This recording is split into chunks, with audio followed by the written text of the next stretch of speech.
Yes, hello, welcome to the capital of world boxing. You know where we are by now. We're back in Riyadh, and it's an absolute cracker. Saturday night is the last crescendo, the rematch that we've been waiting for. Beterbiev, Bivol, they do it all over again. And supporting that, well, this is the greatest fight card ever put together in history. Yeah, I'm saying it. And these fellas are going to agree with me. I'm delighted to be in the company of Mr. Andy Clark. And I'll tell you, it's a big one when he pulls this little number out. Great to see you, Andy. Always good to be here. Always good. And of course, Mr. Johnny Nelson. How are you, sir? I'm loving this. I might drop this number tomorrow night. Yeah. So I'm just trying something different. I think we all need a little bit of this. Listen, I've said it at the top. I've gone straight in. Best card ever. Johnny, agree, disagree? You're not allowed to disagree. You're a young pup, so I'm a little older than you, and I think Don King would have a lot to say about that. But this is a brilliant card from top to bottom, and this is we're starting off with Smith Buatsi. That's for any hall back home in a heartbeat. You look at every single fight. I only think 2 fights will go the distance, and if there's a bet somewhere, putting a bet on that, I'm doing it. But I think the whole bill is mad. If you're not a boxing fan and you catch the UK interest, you catch the Smith Buatsi fight, you're going to be drawn in. Then the next fight comes on, you think, oh my God, how's this rolling on? We're constantly talking about Dubois and Parker, but that's not even top of the bill. Top of the bill is Beterbiev and Bivol. This is mad. This is such a bill. So you've got to give it to Riyadh season. They're doing a number, and the tunes are mad. The tunes are certainly mad. I hope some of these tunes are coming across to you guys at home. Andy Clark, look, Johnny says Don King may have something to say about this being the greatest card ever. I've got nothing to say. I think this is the greatest card ever. What are you saying, Andy Clark? I think it probably is. It's just sensational from top to bottom, and we've known the schedule for weeks, but now you're out here in the middle of it. I feel like I'm in a dream. You watch these guys wandering around at the media day yesterday, and it's just superb matchup after superb matchup, and every single one of them, the more I think about it, the keener I get on them all, and sometimes the pecking order of which one I like most changes from day to day, depending on who I've spoken to last. And we talk to our colleagues, and everybody's got their own theories and their own angles, and it's just such a fantastic mix all the way through. It's certainly that. Johnny is vibing here in Riyadh. I'm just excited this week. Good. I'm like thinking, we've got here, they're dropping the tunes, we're looking at the fights. If you're a fight fan, this is the best place to be. It's mad, it's madness. It is a fight fan's paradise. Tonight is the grand arrival. So all these fighters, all featuring on Saturday, they're going to grandly arrive here. I don't know what to expect. I guess they're going to get up there, give us a little wave and be kind of regal like that. What are we thinking, Johnny? Of this grand arrival tonight, I think, listen, let's not mess about. The fighters don't like doing this week because there's a lot of commitment this week. They've got to do grand arrival, they've got to do press every night coming up to it. And you've heard previous fighters that have lost previously about the commitments they've got. We're here, this is show business, so this is part of the game now. You've got to get it done. And so these fighters, they don't want to do this, but it's time this is for us fans to get involved, to watch everything unfold in front of us. I know for a fact my trainer Brendan Ingle would have said, no, you're not doing that, but then I wouldn't be over here. You've got to do something every single day. Fighters complain about it, but they've got to do it. So they can't say that was a disadvantage because their opponent's got to do it as well. Well, it's a packed and loaded media schedule. As Johnny said, they've got to do so much. Andy, you've been in the company of all of the fighters, I think, so far. I've had a bit of time with them as well. Let's talk a little bit about the main event, the rematch between Beterbiev and Bivol. That's at the top of the show. You spoke to both, I think it's Bivol earlier on today. What have you got from him? He's still very gracious about the result in the first fight. He's not choosing to dwell on that at all. I did say to him, no, it's the first time you've lost as a professional. There's a difference between losing and being defeated. He wasn't defeated, but he did lose because the judges said so, and he's accepted it. He feels like he left a little bit in the tank, which I found quite surprising. He definitely feels like he can and will and has to take it to a new level in the rematch, which I absolutely agree with. I think that Beterbiev needs to do exactly the same. They found out plenty about each other back in October, and he said that experience for him, and he's sure for Artur, narrows the focus. Stuff that they worked on for the first fight they discovered they didn't really need, or it wasn't as important as they thought it would be. Other stuff maybe didn't work as well as they thought. Other stuff maybe worked a bit better than they thought. So the bandwidth, if you like, for the second fight isn't as great. They know more about each other now, but that doesn't make it any easier. Tell you what, Bivol's mentality, though, is absolutely elite. I asked him yesterday, outright, you lost the first fight. Whose fault was that? And he said it was my fault. I didn't do enough. You like hearing things like that, Johnny? Without a doubt, he was brutally honest with himself, regardless of what we all say here. Now, Bivol, when he left the ring the last time, he knew he had more left, and that's what kicked him out, that's what frustrated him. With Beterbiev, I don't think he's got a higher gear, I don't think he'll box at lower gear. He had a consistent gear, which is why the way he started is the way he finished, which is why the public could complain, say, no, Bivol win, Beterbiev win, because Beterbiev's pace was consistent. Bivol's pace was slow, went up, went down, went up, went down, and the judges, that's what the judges saw. I agree with the result, but I also agree that Bivol had a lot more left to give, and now this time he's going to leave it in the ring. Beterbiev, I don't think he can give anymore. I don't think he's got a higher pace. The age is out, but he can just be stronger, more consistent, and that's it. Whereas Bivol has got more to give. The gears thing is really interesting because, as you say, as you get older, athletes across all sports, but particularly boxing, you lose your gears. Yeah. If you live the life like he has, then you can perform at a consistently high enough gear for 12 rounds, but you haven't got that fifth that you used to have. And Bivol needs to try and he's got to up the gears as much as he can. You've got to be smart enough and disciplined enough when you're the older fighter to let your younger opponent take you out of your pace, out of your gear, because if you let him take you out your gear, then you're going to be shattered. You know you can pace yourself at a certain gear all the way through. I know that as an older fighter when I was going through, I thought, if I can just maintain his pace, I might lose the first 2 or 3 rounds, but then I'll catch up to him. And that's why it's just, you've got to do the math on this one. And I think Beterbiev did the math, got it right. Bivol did his math and got it wrong. I think he'll get it right on Saturday night. Well, talking about pace, someone who starts every fight at a ferocious pace is Daniel Dynamite Dubois, the IBF World Heavyweight Champion. Big fight against Joe Parker. I guess if you're taking Tyson Fury as retired, this is number 2 versus number 3 in the world, Andy. It has to be. The top 3 heavyweights in the world, if you look at current form, are Usyk and these two. I don't think there's any way you could argue with that. I love this fight because maybe it's just the UK press, but people are talking a lot about Dubois, and I completely understand because it was an electric performance at Wembley and he's got an awful lot going for him. He is an absolute mechanism. He's been training for such a long time. That body is just in incredible condition, and now he's got the confidence. He's always had the power. Parker, though, has had a great run himself, and he is going to come in bigger and heavier. He looks stronger. I've been watching his YouTube episodes in the build-up, which are really entertaining, and at one point he's in the kitchen with George Lockhart, his S&C guy, and says, George, what was our target? And George says 120, and he said, I've just hit 119.9. 120 is 264 pounds, 18 stone 12. That's quite a lot more than he's been before, and it'll be muscle too. So that to me shows that since we last saw him, there's been a plan, and that's been to put on some size. That's interesting because that would be a career heavy Joe Parker, and I understood it heading into what he thought was going to be a Zhang rematch. That was all the talk initially. Zhang outweighed him by so much that Parker felt he had to put a bit of weight on. Does this putting more weight on, why is that a thing against Daniel Dubois? So I believe putting more weight on, most people look at that and think he's going to fight with fire, which is gives him the ability to do that. But common sense and game plan, and he's no fool. He knows Parker is the better technical fighter. He also knows that Daniel Dubois is strong as an ox. His jab is like a piston. His right hand's like a thunderbolt.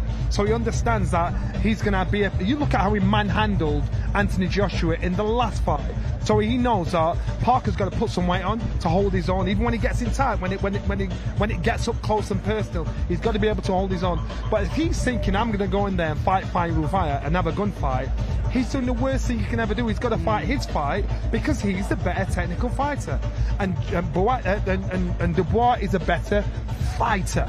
And so he's just got to make sure he controls the pace, controls how this fight turns out. There's plenty of UK interest on this card as well. There's a real global feel. There's fighters from all over the world, but a big night for Hamzah Sheeraz. Gets his crack at the WBC World Middleweight Championship, but by no means an easy fight, Andy. No, it's a really tough fight. Carlos Adames had plenty to say yesterday when I heard him speak. He went off at Hamzah Sheeraz, basically just saying that he's a typical UK hype job, that they've been getting in plumbers and chefs to fight him, and that he's nothing, basically. Hamzah will have been getting that from US-based fighters for the last 4 years because he's chosen to take himself over there to train. So that'll be nothing new. That's all you get as a Brit when you go to America. So I don't think he'll be fazed by that at all. But Adames is strong. He will walk you down. He doesn't just fight with his face, though. There's technique behind it, and he will look to grind you down and get to you. And he will be confident that he can. He does have one defeat. That was against a tall, lean kind of fighter in Patrick Teixeira, southpaw rather than orthodox. There aren't loads of similarities in the way they fight, but he won because he hurt him. He was losing the fight, then in the 7th round he hurt him, and then he swept the rest of the fight and got it on the cards. Hamzah Sheeraz has got to hurt Adames, and as early as he can if he's going to win this fight. That doesn't mean he comes flying out of the blocks too gung-ho, but to win the fight, if it goes to points, for example, he's got to do some damage. I'm liking the sound of some of those things that Adames has apparently said there. I hope he says all of that at the press conference as well. Doesn't retreat into his shell and give me one-word answers, so looking forward to that. But it's also a big night for both Callum Smith and Joshua Buatsi. A fight, once again, that could main event in the UK. You'd build a whole kind of card around that, and it opens the show, Johnny. Without a doubt, I'm baffled. When I saw it on paper, I thought, Smith, has he lost it a bit? Has he dropped down a level a bit? Because this is a dangerous fight. This is a great fight between those two. Now, if this fight goes the distance, in my head, I'm thinking Joshua Buatsi has beaten him up, got the better of him. If it goes inside the distance, I believe Smith has knocked out Joshua Buatsi. You look at Smith's knockout reel. His knockout reel's as good as Deontay Wilder's. This guy's concussively dangerous. So if he still is the fighter that we think he is, I think it's going to be a rough night. It's going to be a rough, tough night. So it's going to go one way or the other. If it's inside the distance, I'm going Smith. If the points win, I'm going Buatsi. But it's going to be a cracking fight because these two are really good skillsters. And what happens is they're both the same. If their opponent level is down there, they're going to box down there. They don't step out of the shell. If the opponent level is up there, they step up there. And this is that kind of fight. None of them can afford to box below par. It is truly a terrific one, and you've got to remember, Callum Smith, I know he's the older man, he's only lost in elite company, Beterbiev and Canelo. That's it. Buatsi is not a Beterbiev or Canelo yet. So in theory, on body of work, on being a world champion at a lower weight, surely Callum Smith's the favourite. Yeah, if you're going to look at it in those terms, if you're going to be rational and logical about it, which I always like to be, then yeah, you do have to make him favourite. But Buatsi has had a little bit of a slow burn of a career. I would have liked to have seen him move a bit quicker, but I understand why it hasn't happened. Timing is everything. He knows that he doesn't really have time for setbacks. He's a good fighter. We've known that since the Olympics when he impressed so many people. This is going to be a tough fight. I think they're really going to force something out of each other, and it may well be one of those good old-fashioned ones where we just get to the final few rounds and it's just who can stand up to it best, who can take it most, whose will is strongest. Well, let's head over to our MC for the evening, Thomas Triber. Rivals for the last crescendo, a great night of World Championship Boxing to be held this Saturday from A&B Arena in Riyadh, Kingdom of Saudi Arabia. We would first like to thank the Kingdom of Saudi Arabia and the custodian of the two holy mosques, King Salman bin Abdulaziz Al Saud, His Royal Highness the Crown Prince Mohammed bin Salman, and His Excellency Chairman of the General Entertainment Authority, Jia Turki Al Sheikh. This great event is being brought to you by Riyadh Season and the General Entertainment Authority, Jia, with Frank Warren for Queensberry Promotions, Eddie Hearn for Matchroom Boxing, Bob Aram for Top Rank Incorporated, Gold Star Promotions, Oscar De La Hoya's, Golden Boy Promotions, Boxer, World of Boxing, Warriors Boxing, and Sella.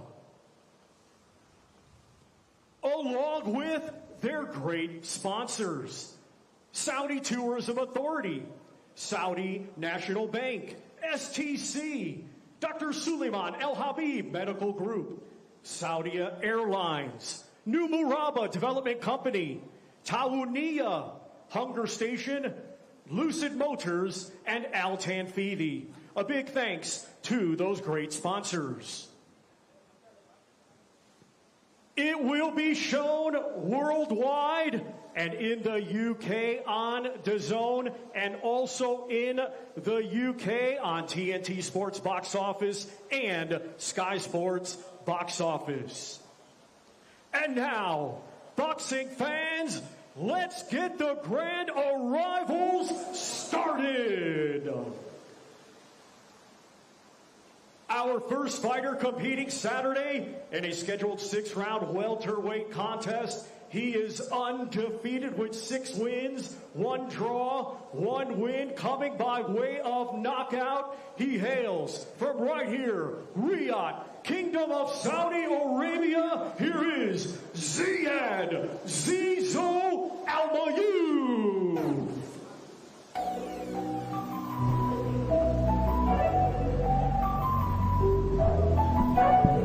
Well, here comes Ziyad Almaayouf, bit of a flag bearer for Saudi boxing.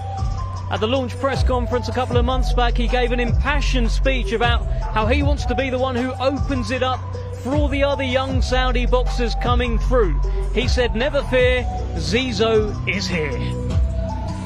He's great company, isn't he? He brings a really good vibe and energy to every room that he walks into, and he's good to watch.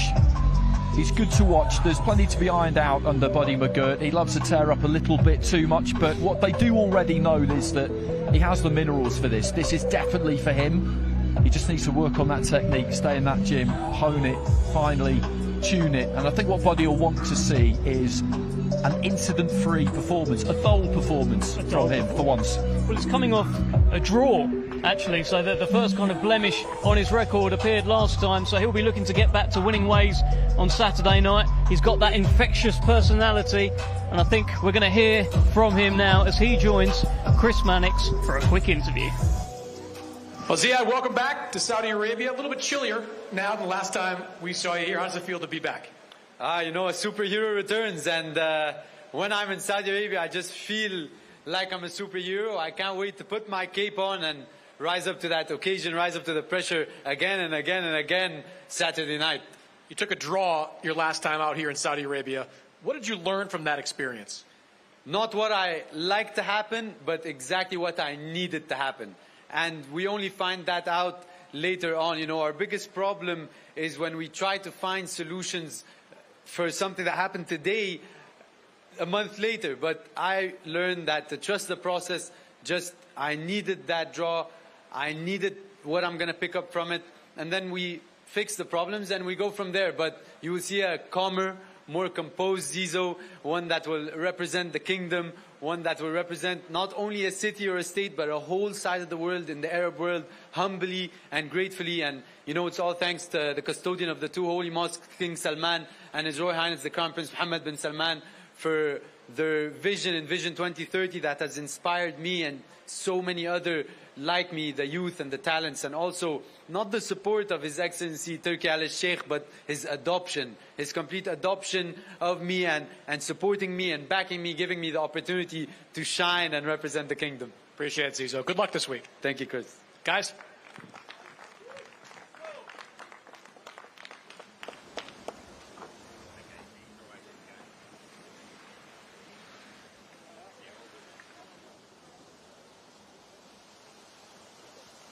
Our next 2 fighters will compete this Saturday in a scheduled 6-round super featherweight contest. We will first welcome a native of Chinandega, Nicaragua. He is now fighting out of Bratislava, Slovakia, and he is a veteran of 53 professional bouts. Let's welcome Angel El Cohete Gomez.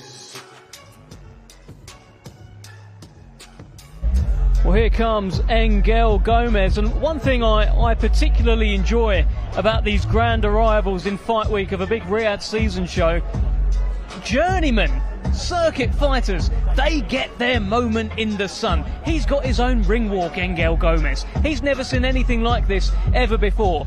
This is lovely stuff, Johnny. Yes, of course. You know what an opportunity, what a platform to shine on as well. He looks so young and naive. If you only knew what he was walking into.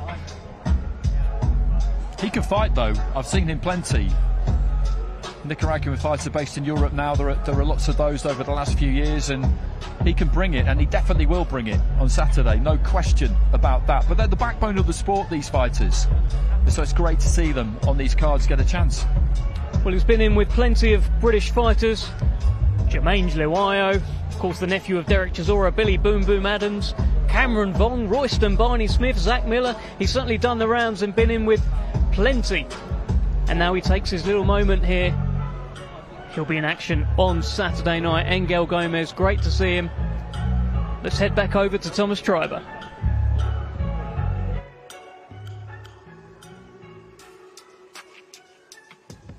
And now let's welcome Undefeated with 2 victories. He hails from right here, Riyadh, Kingdom of Saudi Arabia. Let's welcome mighty Mohammed Alakel.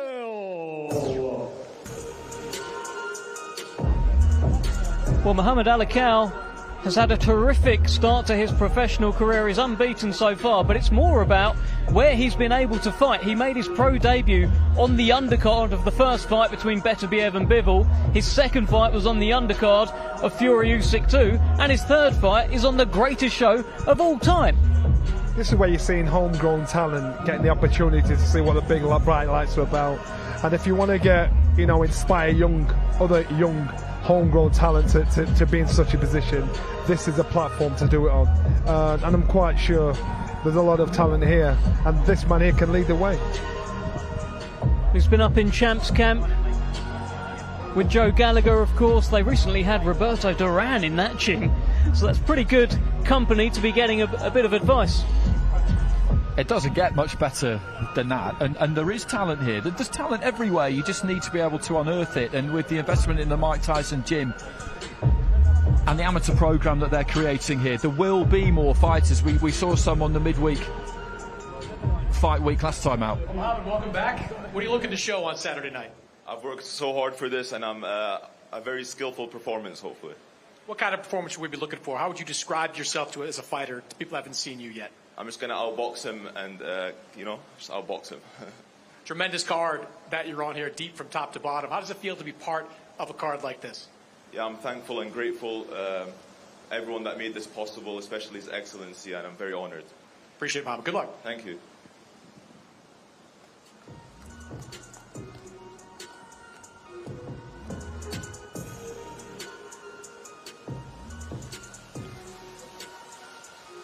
Our next 2 fighters competing this Saturday in a scheduled 12-round contest, and it will be for the WBO Interim Light Heavyweight Championship of the World. We will first welcome the challenger from Liverpool, England. He has a professional record consisting of 30 wins, 2 defeats, 22 of those 30 wins coming by way of knockout. He is the former Ring Magazine champion and former WBA super middleweight champion of the world, Callum Mundo Smith.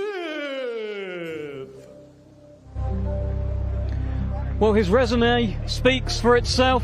His credentials speak for themselves. He's a former Ring Magazine World Super Middleweight Champion, won that Muhammad Ali trophy as well, ventured up to light heavyweight, and only 2 men have ever defeated him in his career: Canelo Alvarez at super middle and Artur Beterbiev at light heavyweight. He is an elite fighter, and he is dreaming of becoming a 2-weight world champion. Now you hear that announcement, this is what I'm talking about. You listen to those credentials and you've got to understand how big a deal this fight is. This guy is world class. This guy is world talent.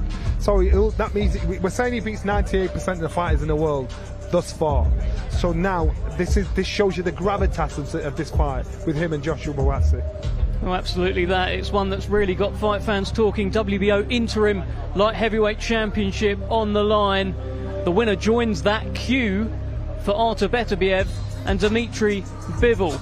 It's an elite fight at the very top of the light heavyweight division. Chris Mannix is making his way over. Let's get a word from Mundo. Well, Callum, you shook the rust off in that last fight, right back into a big one this Saturday. How are you feeling about this fight? Yeah, feeling good. The fight I like. It's a big opportunity for myself to put myself closer to where I want to be, and that's a 2-8 world champion. Came up short against Artur Beterbiev last year, but what did you learn from an experience like that? I think you just learn from all your fights, and I think losing kind of magnifies areas where you need to improve that a little bit more. And I come away from it, assessed it, looked at reasons why I came up short, and I feel I've improved in certain areas, and I'm a better fighter because of it. But a very respectful promotion so far between you and Josh Buatsi. But what is this fight going to look like on Saturday? I think it'll be a good fight. I think stylistically we should gel pretty well. It's not personal. I've got a job to do. He's got something I want. He's got an interim world title that puts me closer to where I want to be. So say I'll go in there this weekend, do the job, and I believe I'll come out on top. Do you like these domestic fights a little bit better, give it a little extra juice?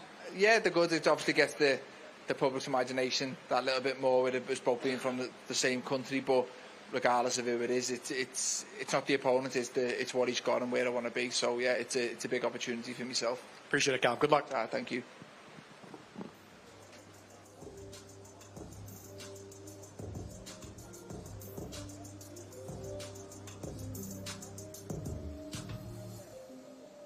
And now let's welcome the defending champion from London, England, a 2016 Olympic bronze medalist, now undefeated as a professional with 19 wins. 13 of those 19 wins coming by way of knockout. He is the reigning and defending WBO interim light heavyweight champion of the world, Joshua Buatsi. Well, here comes the unbeaten Joshua Buatsi. He is the defending WBO interim light heavyweight champion. He was asked to bring that belt to the launch press conference. He said, "Why do I want to bring the interim belt when the real ones will be behind me?" Didn't want to bring that belt, wants to win the big one. Wants to win the big one, and he knows he's a fighter that's got something to prove. He's a fighter that there's been so much shouted from the rooftops about his potential and the fighter he should be. The fighter he should be at this point in his career. So this now is his opportunity to prove, look, I'm proving to you I belong up there. I belong to be a world champion. I'm going to fulfill all the wishes that everybody thought I could do. And this is that fight. He's got to show us something. Callum's already shown us what he's about. Well, he's been involved in what feels like eliminator after eliminator after eliminator, but a big win on Saturday night as he looks behind him, as he sees his name up in lights. A win on Saturday night takes him closer to becoming a full world champion. Let's hear from Joshua Buatsi with Chris Mannix. Well, Josh, you've been looking for a big fight for a long time. This feels like a pretty big one. How are you feeling going into Saturday? Feeling good, man. Happy to be fighting in Saudi Arabia, and a lot's on the line, so I'm looking forward to it. You've been coming up the ranks with Callum over the years. Did it ever occur to you over that time that, hey, this might be a guy that I'll fight someday? Only when the contract was signed, yeah. What do you think this fight's going to look like? One that I win. However it looks, I'll come on top. I was asking Callum, you guys have been very respectful of each other over the course of the last couple of months, but what is the fight going to look like in the ring? How good stylistically do you think this fight is? Yeah, it's a style that should gel. Whatever style I have to provide to win, that's what I'm going to do. You think this puts you one step closer to that full world title? It definitely should, 100%. Good luck, Josh. Thank you.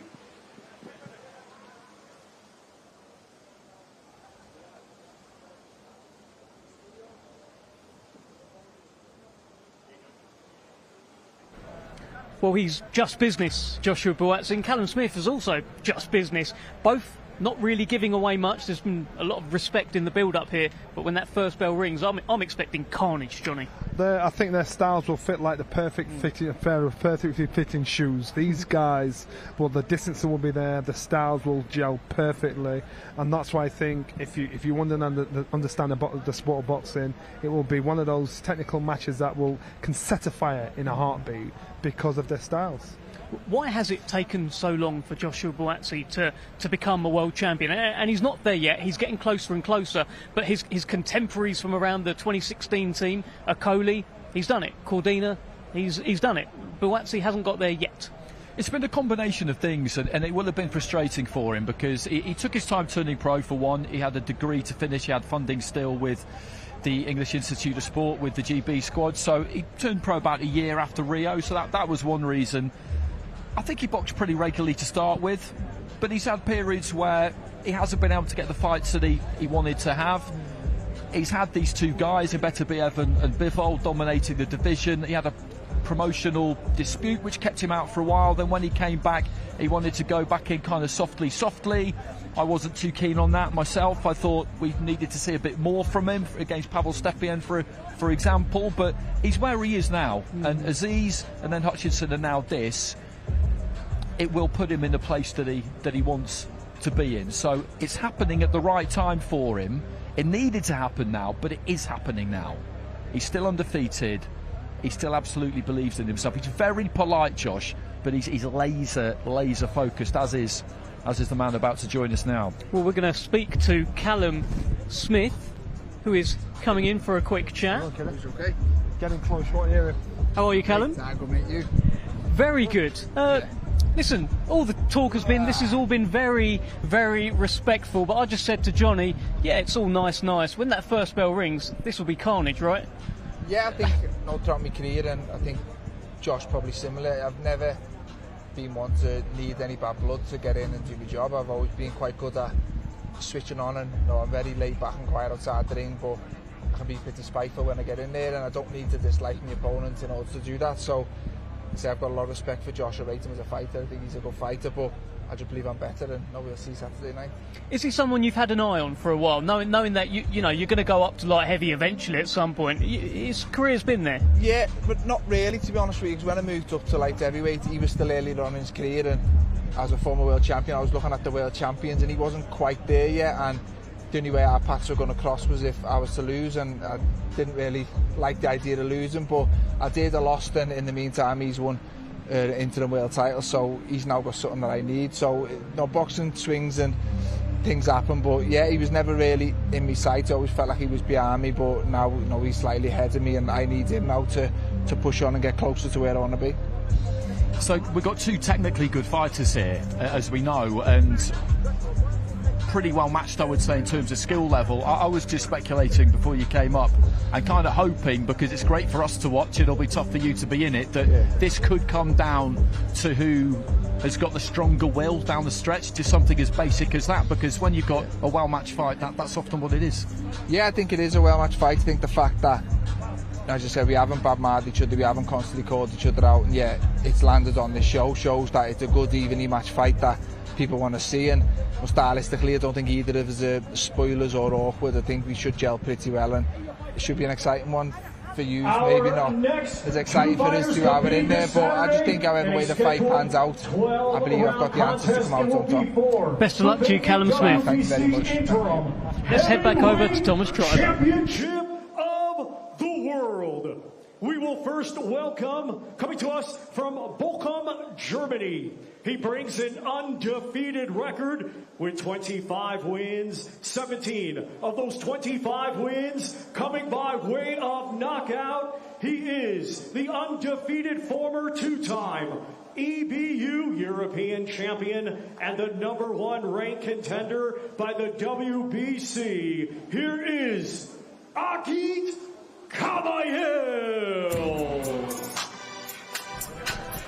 Well, here comes one of the real success stories of Riyadh season. Ajit Kabayel has had a couple of real breakout fights here against monsters. He took on Makhmudov, the man who twitches whenever he gets hit, and he took him out with body shots. He took on Frank Sanchez, unbeaten, and he took him out with body shots. There is a feeling that he will approach Ziyad Zhang, another monster, on Saturday with some big body shots.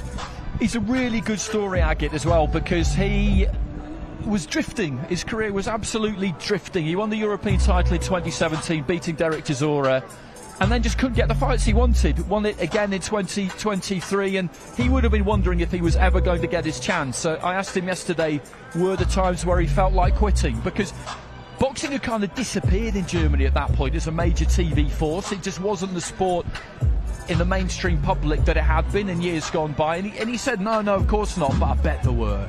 I bet there were days where he just thought, look, this isn't going to happen, I'm going to have to go and do something else.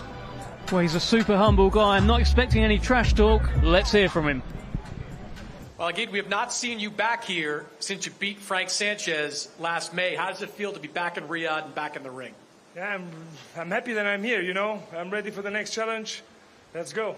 Your next challenge is a pretty big one. Ziyad Zhang, a big man, a southpaw, a big punch. What do you have to do to beat him? Yeah, we'll see on Saturday, you know. We have a good game plan for him. On Saturday we'll see. And, yeah, let's go. You've been the underdog or close to the underdog in your last couple of fights. Probably the underdog again coming to this one. Do you like being the underdog? Yes, of course, I like it. We see on Saturday the underdog shocks the world again. Interim title on the line for this fight, but does that mean something to you? It's a small title, no small world title, but after the small white title, maybe come the big world title. Good luck, Agit. Thank you.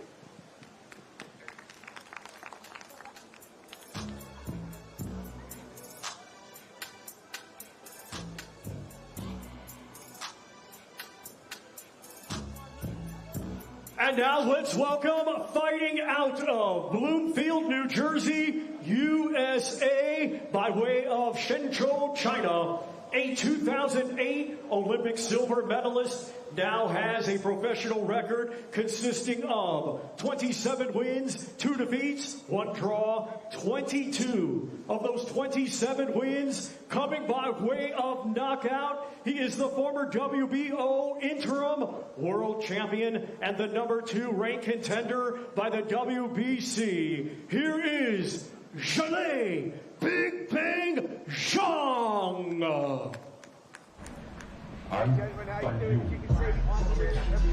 Well, here comes Big Bang Ziyad Zhang, one of the heaviest-handed heavyweights out there right now. 41 years old, but he doesn't seem to be slowing down. Still does everything he could do 10 years ago. And he was asked, give us 3 reasons why you beat Ajit Kabayel on Saturday night. His 3 words: bang, bang, bang. Totally agree. That southpaw style. When you see these two stood next to each other, it'd be like man and boy, size-wise. And this man will take his time, work at his pace. And slowly but surely, with the hare and tortoise, they catch up to each other, and that's what it's going to matter. He'll catch up to him eventually. That's a style. He's on a roll. Should work. He's a clever fighter as well. He's got underrated IQ, former Olympic medalist as well, Andy. Exactly. They don't give those away on street corners. He's a very accomplished fighter. Stylistically, he might find this tough though, because he's always punching down, or almost always, but he's going to be punching quite a long way down against Kabayel, who's really good at getting onto the inside and punching in combination. So I expect this to be a bit of an odd couple in terms of a matchup, but I think it will gel well. Well, let's hear from the Big Bang. Well, Ziyad, first, is that your own personal theme song? 这是你自己的主题歌吗? Yeah. I bang you. I got that one. Last time you were here, you scored a knockout win over Deontay Wilder. How big was that win for you? 上次 KO 维尔德对你来说意义重大吗？意义重大，代表着我又重新回归。从3月份输给帕克之后，然后6月份又击倒威尔德 ，Big Bang 又回来了。It means a lot. After the Joseph Parker loss, it means that I'm coming back. Big Bang is here. You got a very different opponent in front of you on Saturday. Kabayel, more of a mover than a puncher. What do you have to do to beat him? 卡巴耶尔可不一样了，跟维尔德，他是移动型的、灵活型的。你需要做什么准备呢？不需要做什么，不需要做什么。他用什么战术，我用什么战术克制他。Whatever he brings to the table, I have an answer for him. At 41 years old, you still feel like you have a lot left in the tank? 41岁了，感觉还能打多久呢 ？I don't know. 直到我打不动为止。现在我很年轻，状态一切都非常好。I don't know how far I can go, but as of right now, I'm feeling great. I'm feeling very young. Good luck, Jay Lee. Thank you. Bang you. Bang, put a rich big man. Bang, stand up, I'm a money man. Bang, talk chat to me man. Bang, so when I read big man, then talk bang. Why do you think I'm the man? Bang, yeah, them know I'm the man. Bang, know that I'm old man. Get through on microphone stand. Our next two fighters competing this Saturday in a scheduled 12-round contest, and it will be for the WBC Interim Super Welterweight Championship of the World. We will first welcome the challenger from Khiva, Uzbekistan, a stellar amateur with over 300 victories. He now has a professional record of 10 wins, just 1 defeat, 1 draw, 7 of those 10 wins coming by way of knockout. Here is the former WBA Super Welterweight Champion of the World, Israel, the Dream Madrimov. Well, here comes Israel Madrimov, and for the first time he is having to bounce back from a defeat. Lost to Terence Crawford last time out. It was a nip and tuck kind of fight, wasn't an awful lot in it, and now he goes in against Virgil Ortiz, a young, hungry lion who'll be looking to take his head off. Absolutely. That's what he has on the cards here. It was a good performance against Crawford. He gave him a really rough ride. And then we thought we'd see him in December against Serhij Bohachuk, even though this fight with Ortiz had also already been made, which was a bit of a mad scenario, to be honest. In the end, we didn't see him in December, which was the correct thing to do, because this is it's another mouth-watering matchup, this. I've seen Madrimov a lot since the amateurs. I remember seeing him for the first time in the World Championships in 2017, and you knew immediately that you really had something on your hands. And I just wonder whether he'll be quite a lot bigger on the night, because he does fill out. He will fill out after the weigh-in. Well, here's a special talent, calls himself the Dream. Let's find out if he'll be a nightmare for Virgil Ortiz on Saturday. Let's hear from Israel Madrimov. Well, Israel, welcome back. Last time we saw you in Los Angeles, you lost a very competitive fight against Terence Crawford. What did you learn from that experience? Последний раз мы тебя видели в Лос-Анджелесе в очень конкурентном бою с Теренсом Кроуфордом. Чему ты научился в этом бою? Assalamu alaikum wa rahmatullahi wa barakatuh. You know, I'm happy to be here because here my second home is here. Muslim brothers, very comfortable here. You know, after Crawford, I learned more experience, you know, and then I want this fight is better show for everybody. Got a young, tough opponent, Virgil Ortiz, in front of you on Saturday. What kind of fight are you expecting?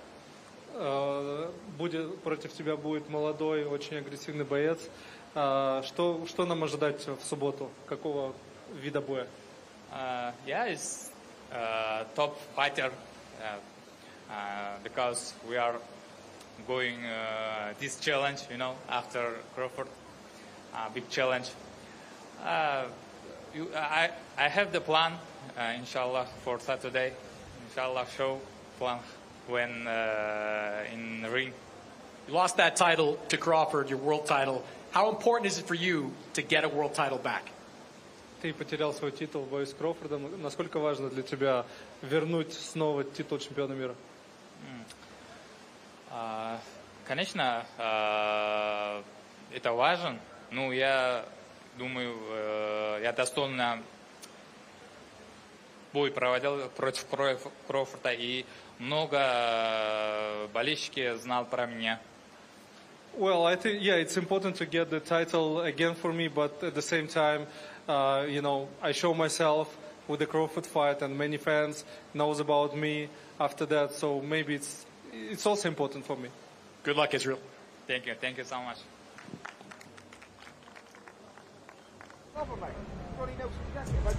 I'll tell you what, this fight is an absolute cracker. Virgil Ortiz and Israel Madrimov. For me, Virgil Ortiz, he's like today's Miguel Cotto. Is anyone else with me? And now let's welcome He's a really good fighter, no question about that. From Grand Prairie, Texas, USA, he is undefeated with 22 wins. 21 of those 22 wins come by way of knockout. Here is the reigning and defending WBC interim super welterweight champion of the world, Virgil Ortiz Jr.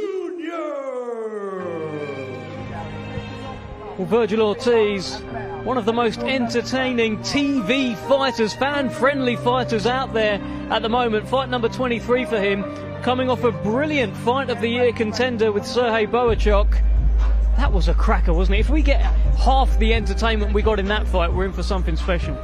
We are, and it was actually a really important fight for him too, because he looked like welterweight was going to be his weight. Then he had all sorts of problems making weight. He's got a condition called rhabdomyolysis, which causes the body to kind of turn on its own musculature. It attacks the muscle cells. It was a hell of a thing to have to try and combat. So he moved up to super welter, had 2 first-round blowouts, a strange early stoppage by Tony Weeks, and then a body shot win, and then 12 really hard rounds against Sergey Boachuk. He touched down a couple of times. He wasn't knocked down, he touched down, but despite that, he won that fight. You know, it was a clear win, but he really needed that bit of seasoning at super welter to go into a fight like this.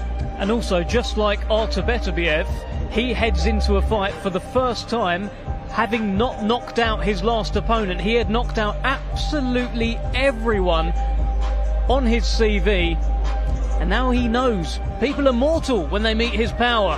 Let's hear from Virgil Ortiz. Well, Virgil, you've been waiting for a big opportunity, a big fight. You're finally getting one here on Saturday. How are you feeling going into this week? I'm very motivated. I'm very excited to be out here in Saudi Arabia, Riyadh. You know, it's a blessing to be out here, it's a blessing to be on the biggest card of all time, and I'm ready to put on a good show. So you're very motivated. What's behind that motivation? You know, well, first title defense against a very good opponent, and, you know, it doesn't get better than that.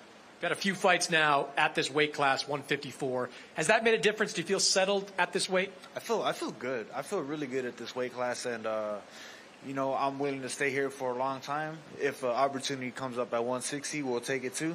But you know, we'll just see what the future holds. You know, it's a great fight. Could be a main event anywhere else, of course, and you're part of a big card here on Saturday. What does it mean to you to kind of be part of this kind of card? It means a lot. You know, I feel honored to have been chosen to display my skills, you know, here in Riyadh, you know, across the world, you know, and it's, you know, it's just, it's indescribable, honestly. You got Madrimov in front of you. He had a competitive fight against Terrence Crawford last time out. When you watch that fight, do you see things that you can exploit in his game? I mean, yeah, me and Crawford are obviously different fighters, you know, so different approaches means different chinks in the armor, but, you know, we always find a way. You always find a way to make it physical out there, too. You already know. Good luck, Virgil. Thank you. Well, there's a feeling there's kind of 7 main events on Saturday night. That's definitely one of them. Ortiz Madrimov. What a fight, Johnny. That's one of the fights that's also going to go the distance. This has got, you know, toe-to-toe action written all over it. I think both fighters, Madrimov is a good fighter, but Ortiz, young, hungry, and I'd probably tip him to have a bit more variety about it, and that's why I tip him to pull this fight off. He's been involved in some very entertaining fights. The Boachuk fight was an absolute cracker, a nominee for Fight of the Year. There was a fight with Mean Machine Egis Kavalauskis. Easy for me to say, Andy. Let's head back to Thomas Schreiber. Fighters competing this Saturday in a scheduled 12-round contest, and it will be for the WBC Middleweight Championship of the World.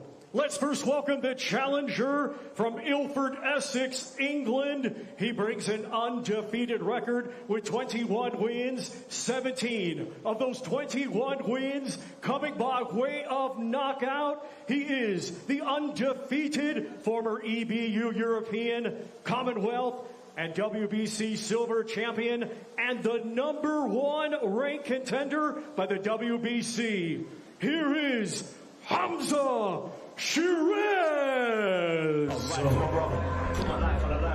Well, here comes Hamzah Sheeraz, oozing star power. He has done for a little while now. He's on a streak of 15 consecutive knockouts. If he gets number 16 on Saturday night, he will realise a childhood dream and become the world middleweight champion. And for him, it doesn't get any bigger than that. It really doesn't. He's been moved well. You look at that win against Austin Williams, that was a big win because he had his knees dipped early in that fight, came through, stopped him late, so he carries that power late. That's good to see. Then he took care of Tyler Denny to win the European title comfortably on a massive platform at Wembley. Adames is a venture into deeper waters still, and he's going to have to produce a career best performance, but that's how it should be if you're going to win a world title. That is how it should be. He definitely carries the power late. He also carries himself so well. A model professional, Frank Warren has described him as a modern representation of modern Britain. Let's hear from Hamzah Sheeraz. Well, Hamzah, you've been calling for this opportunity, for this world title shot. You finally get it. How are you feeling going into this fight? Yeah, alhamdulillah, I'm feeling blessed. I can only thank His Excellency, I can only thank Frank Warren, Spencer Brown, and yeah, I'm looking forward to it. There are a few other champions that were out there, at least a couple other champions that were out there. Why was this the right fight for you? Because after the Amma Williams fight, I was #1 contender for the belt, so it only made sense. Carlos Adames has a lot of experience. What do you need to do to beat him on Saturday? Just do what I do. Do what I do. Stay disciplined, stay focused, and just enjoy myself, really. I know you want to win, get your hands on that title, but how important is it to you to put on a show on a stage like this? Yeah, massively, massively. Listen, Riyadh season, what His Excellency is doing for the sport, it's our duty to entertain. So, yeah, hopefully Saturday night I'll put on a great performance. Good luck, Hamzah. Thank you. Go job and do time for my brother, cause that's my brother. I'll go to war for my brother. I'll light up the block for my brother. Be wrong and strong for my brother, cause that's my brother. That's my brother. My family, my brother, my nigga, my... And now let's welcome the defending champion from Elias Piña in la República Dominicana. He has a professional record of 24 wins, just 1 defeat. 18 of those 24 wins coming by way of knockout. He is the reigning and defending WBC middleweight champion of the world, Carlos El Caballo Bronco Adames. Well, he is the reigning and defending WBC world middleweight champion. His campaign through the weight started off at welter, moved up to super welter, and very much established now at middleweight. Second defence of his crown on Saturday night, and there's a certain meanness about Carlos Adames. There is. He means business. He absolutely does. And in the end, he got elevated to full champion after winning that interim belt due to an unfortunate situation that Jamal Charlo brought upon himself, and he wants to hang on to this belt. It's as simple as that. He knows about Sheeraz. He knows that he's an ambassador for Riyadh season and all of that he's a bit of a chosen one, but he doesn't care about that. He had a big amateur career, 273-7. You know, that's a lot of fights and a lot of success. Training with Ismail Salazar of Las Vegas. He's seasoned in those American gyms, and like I said, he sees Hamzah Sheeraz as a great British hype job and somebody he's going to expose and lay bare in the four corners of truth on Saturday. That's what he's thinking. Well, he looks happy. He looked pretty mean earlier in the week. Looks perfectly at home on that big stage. Let's hear what Carlos Adames has to say. Let's see if it sounds as mean as what Andy Clark just said.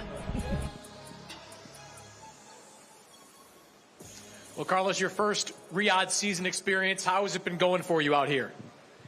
tu primera experiencia en Riyadh season, ¿cómo te ha ido? Bueno, mi primera experiencia, primeramente me da las gracias a todas estas personas que nos dan cita hoy. Me siento muy contento y agradecido que Dios me trajo con mucha bendición y mucha salud aquí. Estoy feliz de estar aquí y más de brindar un gran espectáculo. I want to thank all the people here for coming to see me. I want to thank God. I feel very happy here, very content. I'm ready to make a great fight on Saturday. When you got the call to face Hamzah Sheeraz, what was your initial reaction? Cuando te llamaron para pelear con Hamzah Sheeraz, ¿cuál fue tu primera reacción? Presentía que iba a ser mi siguiente víctima. Siento que ellos piensan que puede ganarme, pero como sé yo que no es así, sabía que me iban a llamar para esto. Since before they even called me, I thought it was going to be my next victim. And I feel like they think that they can beat me, but they can't. You say your next victim, you're pretty confident that you can be the first guy to hand this guy a loss. Tú dices tu primera víctima, se ve que tú eres muy confiado, que tienes la confianza para poder ganarle a este hombre. Soy el mejor 160 que han podido ver en la actualidad. I am the best current 160. What do you have to do to beat him on Saturday? ¿Qué tú tienes que hacer para ganarle el sábado? Solo quitarle la cabeza. I only had to decapitate him. Good luck, Carlos. Thank you.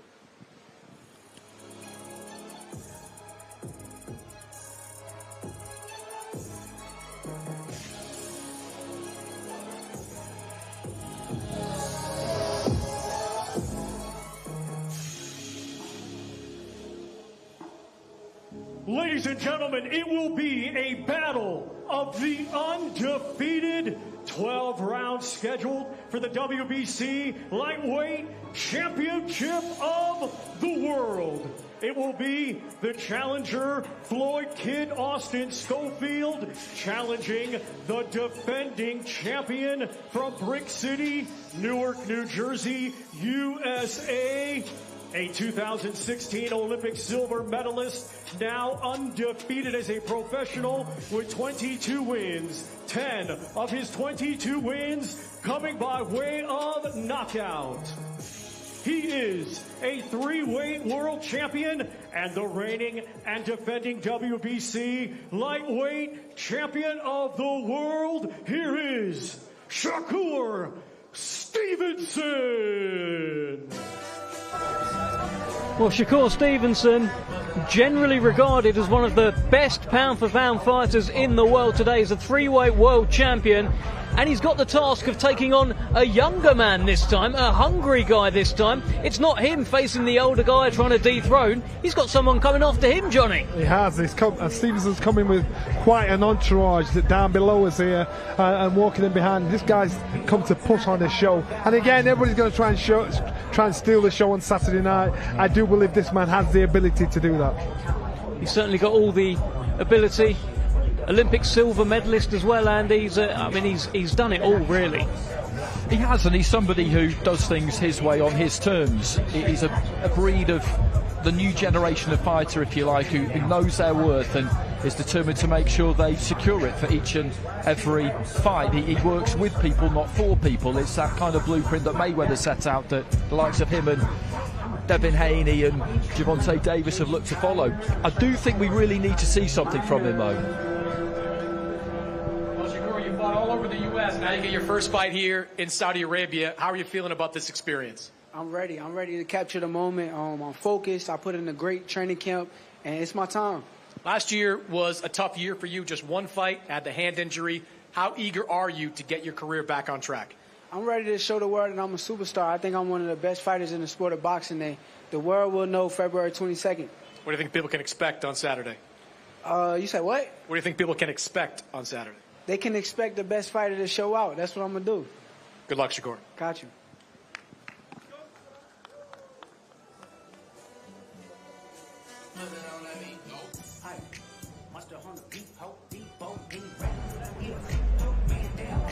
Tell you what, he's got a bit of swag, hasn't he, Johnny? Class written all over him. Class. Big fight on Saturday night, defends his WBC World Lightweight championship against Floyd Schofield. Now, Floyd Schofield, listen, not a lot of people call out Shakur Stevenson. It just doesn't happen. Floyd Schofield, he put his hand up. People probably telling him, no, put your hand down. You don't need this fight yet. He kept it up. He gets the fight he wanted. And it's good to see, because we did think it was going to be William Zepeda, didn't we? Then he had that fight with Tevin Farmer and people called for the rematch, and the rematch is happening. And Schofield all the time, like you say, was in the back there just saying, hang on, I'm over here. And he's got what he wanted. Be careful what you wish for, some people might say, but he's confident. He's confident he could cause problems. But Shakur Stevenson 100% believes that he's the best fighter on this card, bar none. He thinks he's the best fighter in the world. Well, of those 7 fights, this is probably the one that isn't so much a 50-50. On paper, certainly, Shakur Stevenson, 3-weight world champion. Floyd Schofield hasn't been near this level yet.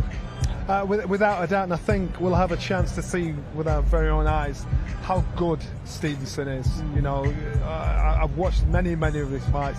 His skill artillery is second to none, and he's not even shown us half of it. I'm massively right. Do you know, it's a weird thing where he's become a 3-weight world champion. He's 27 years old. You feel like, but if he retired now, it would be a huge letdown. That would be enough for most people. 3-weight world champion.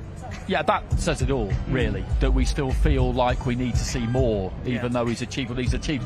And he unified as super featherweight. He stopped Jamel Herring, a strong champion, unified against Oscar Valdez, and still we're kind of left there thinking, come on, let's see a bit more. Well, let's head over to Thomas Treiber. Business is about to pick up. Main event this Saturday, scheduled for 12 rounds. It will be for the IBF Heavyweight Championship of the world. Let's first welcome the challenger. From South Auckland, New Zealand, he has a professional record of 35 wins, 3 defeats, 23 of those 35 wins coming by way of knockout. He is the former WBO heavyweight champion of the world, Lupe Soliai La'auli Ale Maliatoa, a.k.a. Joseph Parker. Well, here comes Joseph Parker. I'm just going to call him Joseph Parker. Fair play, Thomas Treiber, for committing to the full kind of tribal name. But here he is, and he looks calm, he looks cool. He is on a streak of 5 wins in a row. And if he makes it 6 on Saturday night, he will walk away as a 2-time world heavyweight champion. It comes out to this song quite a bit. Roy Jones Can't Be Touched. I absolutely love it. And Andy Lee on his shoulder there. And they're such a tight team now. They've been working together for a while. But we've seen him grow during Riyadh season. He demolished Simon Keane, then he defused the bronze bomber in Deontay Wilder, and then did the same thing to Ziyad Zhang. Again, people are talking about him being an underdog, but he's a very experienced fighter. He's a clever fighter. And he's in this second phase of his career where he's totally comfortable in his own skin and with how he wants to go about things. He feels he's bigger, stronger, better, badder than he's ever been, and it's hard to argue with that. And he's enjoying it, isn't he? He's loving it. Absolutely loving it up there, Joe Parker. He is an entertainer. Just go and follow his social media. Go and look at his call-out videos, especially the one of Dillian White. He did a bit of Take That. An unbelievable entertainer. Let's hear from him. Joe, you certainly got some good energy coming into this fight. How are you feeling going into it? As you can see, I'm happy, I'm excited, and I'm looking forward to Saturday.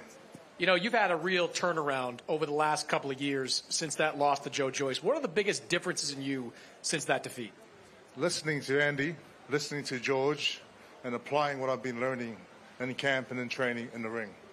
And it's pretty simple. Go out there, believe in yourself. I have confidence, and I'm going to prove to everyone that you can always come back from a loss. You've been a world champion before. What would it mean to you to be a 2-time heavyweight champion? It'll be so special. I think champion of the world, Frank will be there, Spencer will be there, we'll all be there celebrating.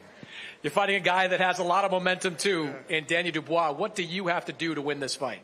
I have to be me. I have to focus on me, go out there, execute this game plan that Andy Lee has put in place, and become champion of the world. Good luck, Joe. Thank you very much.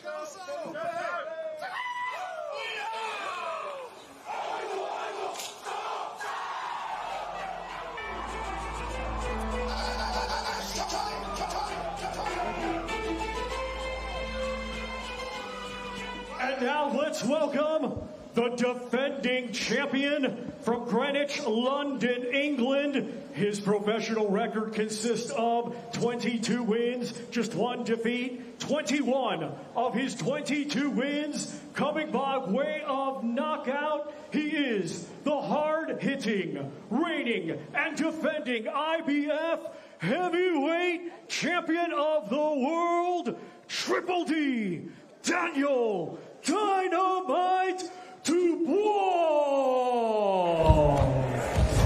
Well, here comes Triple D, Daniel Dynamite Dubois, who alongside Alexander Usyk really is the form heavyweight in the world today. He is on one amazing run. Since that loss to Usyk, he took on Big Baby Miller, who was unbeaten. He took him out. He took on Hrgovic, who was unbeaten. He took him out. He took on Anthony Joshua at Wembley Stadium, and he took him out. You know what, this young man, you see him growing in front of our very own eyes. Josie Parker said the right thing. He's got to do what he does. He's got to box his fight. If he boxes this young man's fight, it's the worst thing he can do. He's walking in with a bounce, walking in with unbelievable confidence. Look at the size of him. He's just a fighting machine. That's who he is. You've got to stop this man in his path, but you've got to use your own style to do it.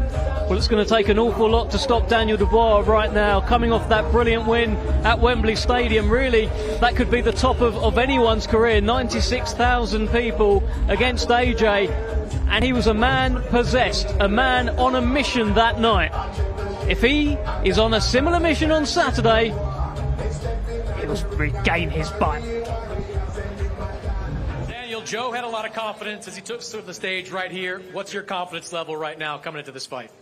You know, I'm flying. I feel really confident, ready to go now, ready to, talking's done, let's go to work. You've been on a roll as of late, from the Jarrell Miller win all the way up to the win over AJ that secured you that heavyweight title. What are the biggest differences in you over these last few fights? I don't know, man. It's just the support behind me, my dad, my team, Frank Warren and all of that, just supporting me and just having an ambition and goals, and we haven't stopped. We haven't given up, and we're here now. Joe's been on a roll of late, too. He's picked up some big wins over the last couple of years. What kind of fight are you expecting from him? I'm expecting just war. I'm ready to fight.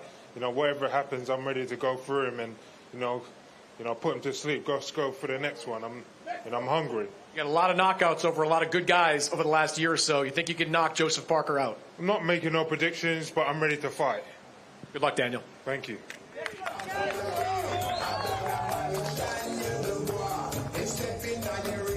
I love that. Daniel Dubois said at one point, I'm going to put him to sleep, and then said, I'm not going to make any predictions. That sounded like a prediction in there to me. It did. It did. Yes, that sounded very much like he thinks he's going to knock Joseph Parker out. As he said there, he's ready to fight. I get the feeling that he's ready to fight all of the time, that he could flick that switch whenever he wants, because you talk about staying ready. I don't think that kid has been out of shape a day in his life. You think about the training regime that Stan, the father, has...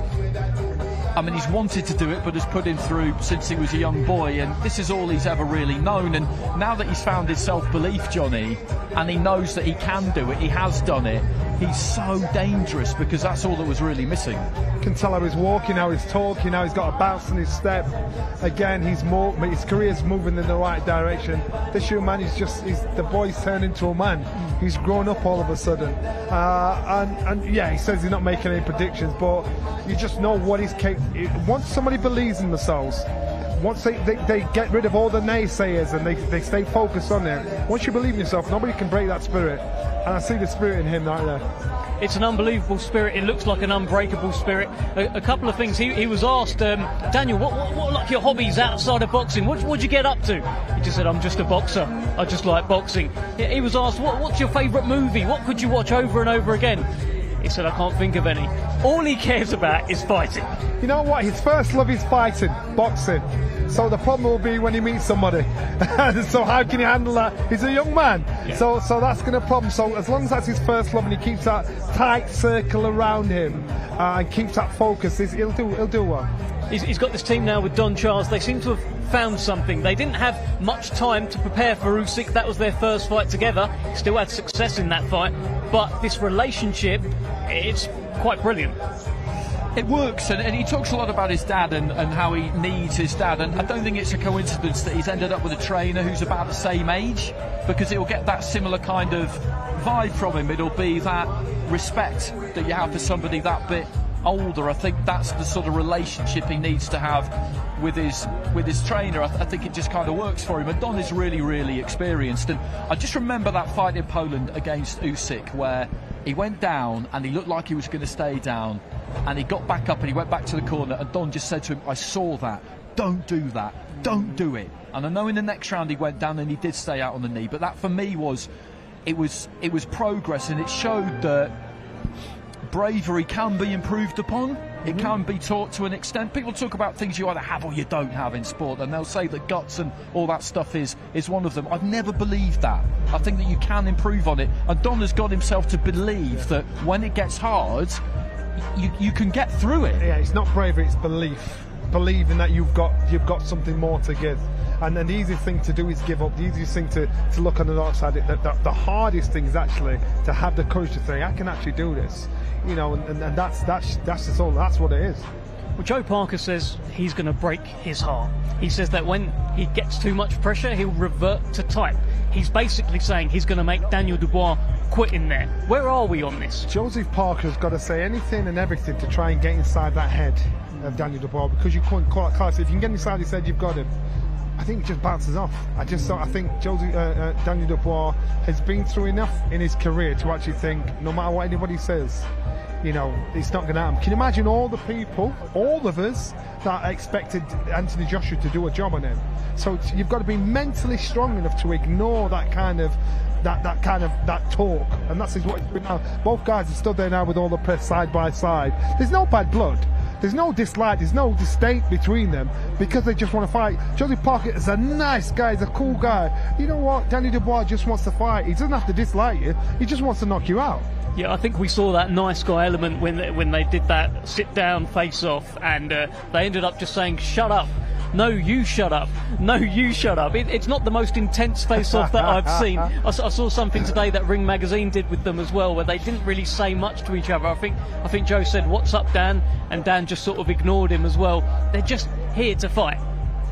They are, and Parker will come with a plan. As we said, he's an intelligent fighter. They're a good combination, him and Andy Lee. And that fight against Wilder, let's not forget that when he took that fight, we thought that Wilder was still the danger man that he has always been, and people thought that he was going to knock Joseph Parker out. Let's not kind of be revisionist about it. That's what people thought would happen, and he got the job done. He was either all the way out or all the way in. He was safe either way, and he launched those big overhand rights, and Wilder couldn't do a thing with him. And then against Zhang he got put down twice, but he still went on to win the fight, and he did win the fight. And that's some effort when you've lost a couple of rounds 10-8 at that kind of level. So he absolutely believes in himself, and this second phase of his career is different. He's doing things slightly differently. He knows his own body a bit better now. That relationship with Andy's an interesting one, because he went from Kevin Barry, who was more that kind of father type figure, to an older brother in Andy. And it's interesting what different fighters need as they get older from that relationship. You always have the same guy in your corner, but you can understand why sometimes you feel like you need something different.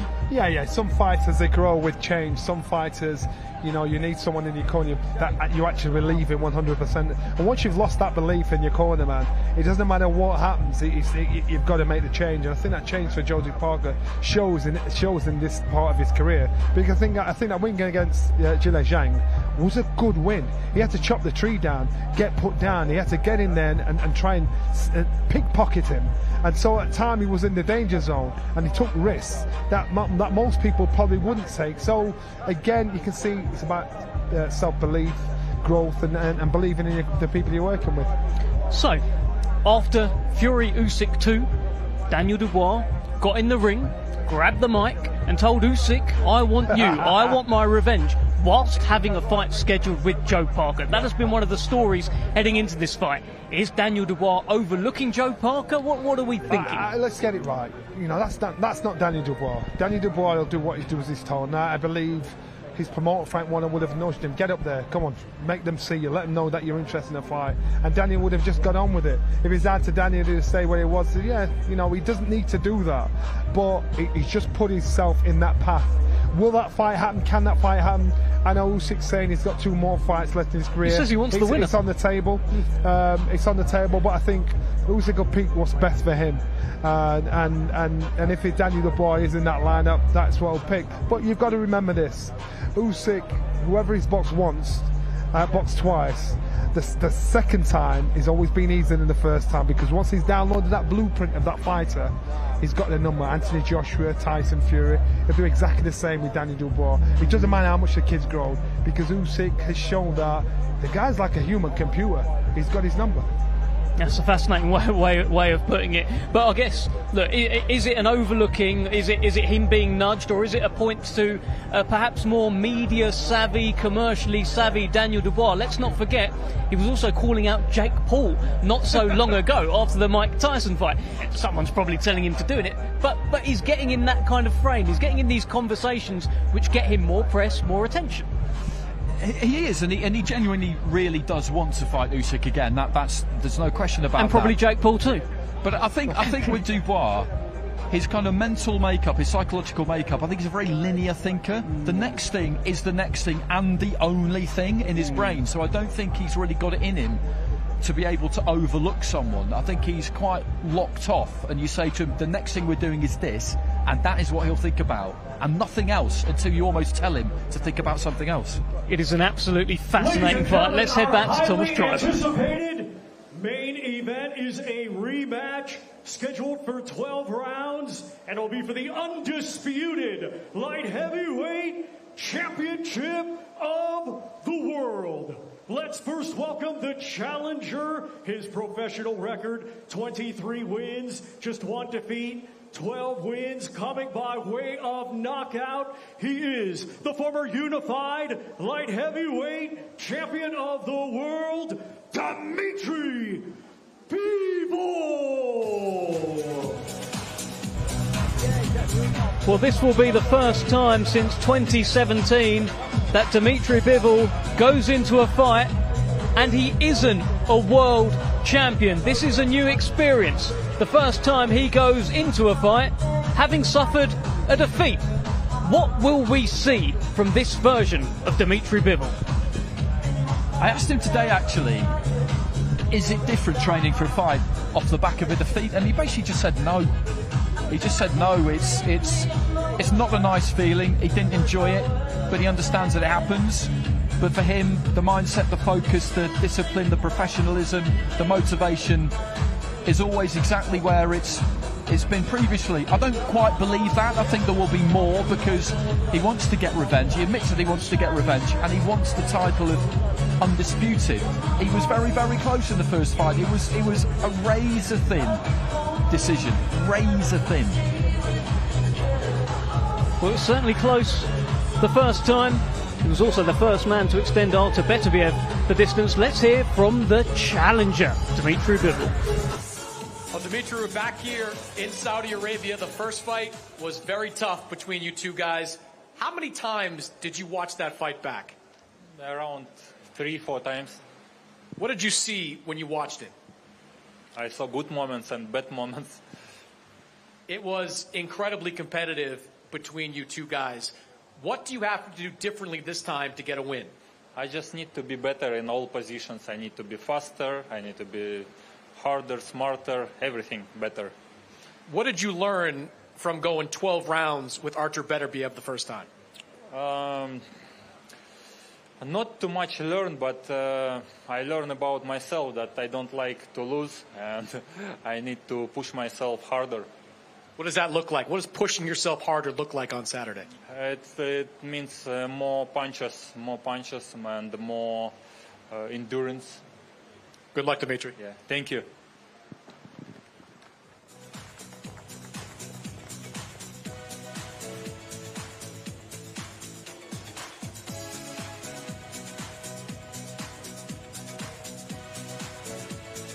And now let's welcome the defending champion. He is a 2-time Olympian, now undefeated as a professional with 21 wins, 20 of those 21 wins coming by way of knockout. Here is the hard-hitting Ring Magazine champion and the reigning and defending undisputed light heavyweight champion of the world, Artur Beterbiev.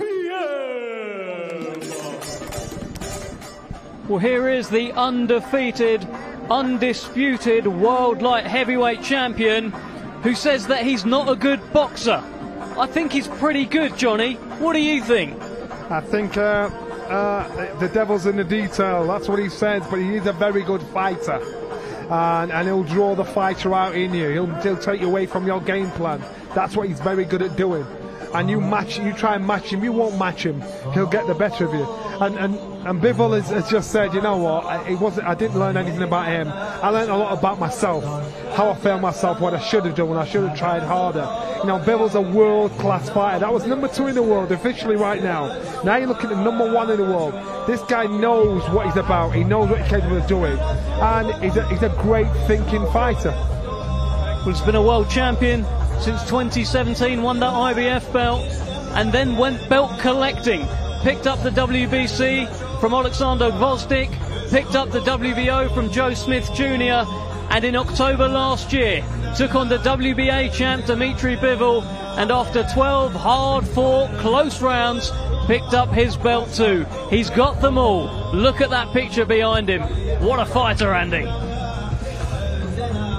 He's scary, isn't he? When you look at him there in the hood, he's got an intensity about him. You just look into those eyes and you do not see anything, do you really? Nothing at all, and it's terrifying.